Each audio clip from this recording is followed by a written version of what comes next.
سنن ابو داود کی روایت ہے،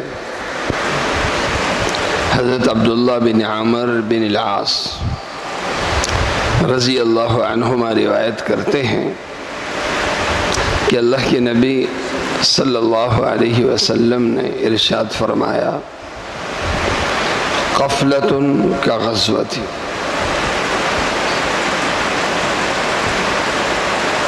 غفلۃ کے معنی واپسی، غزوۃ کے معنی اللہ کے راستے میں لڑنا، اللہ کے راستے میں نکلنا۔ جملہ بڑا مختصر ہے لیکن اس کے اندر زبردست معنی موجود ہیں۔ اللہ کے راستے میں نکلے ہوئے، اللہ کے راستے میں دشمن سے لڑنے والے کی واپسی ایسا ہی ثواب رکھتی ہے جس طرح کے ثواب اللہ کے راستے میں نکلنا اور میدان جنگ میں دشمن کے خلاف لڑنا رکھتا ہے۔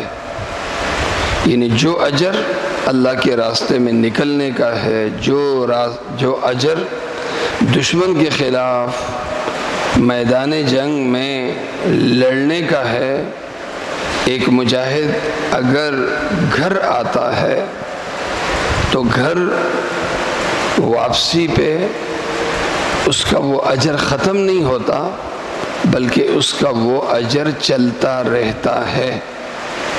یہ ایسی بات ہے جیسے کسی ادارے کا ملازم یا افسر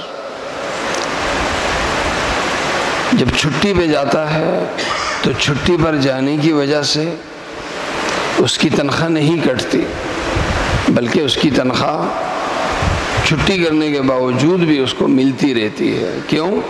اس لیے کہ اس ادارے سے اس کا ایک رشتہ موجود ہے اور وہ مضبوط اور مستقل رشتہ ہے۔ لیکن ایک دوسرا شخص ہے جو دیہڑی پہ کام کر رہا ہے، وہ جب کام کر رہا ہوتا ہے تو اسے ثواب، اسے اجرت مل رہی ہوتی ہے، کام نہیں کرتا تو اجرت نہیں ملتی۔ یہی فرق عبادت میں ہے اور دین کی محنت میں ہے۔ عابد جب تک عبادت کر رہا ہوتا ہے اسے اس کا اجر مل رہا ہوتا ہے، لیکن ایک دین کی محنت سے جڑا ہوا شخص ہے، دین کی اشاعت کی محنت سے جڑا ہوا شخص ہے، وہ محنت کے لیے جب نکلتا ہے تو جیسے اسے اجر ملتا ہے، تو وہ اگر اپنی ضرورت سے گھر آتا ہے تو اس کی وہ غیر حاضری شمار نہیں ہوتی بلکہ اس کی چھٹی شمار ہوتی ہے۔ یعنی اللہ کے ہاں میدان جنگ میں، اللہ کے راستے میں اسے جو اجر ملتا ہے وہی اجر گھر میں بیٹھ کے بھی ملتا ہے۔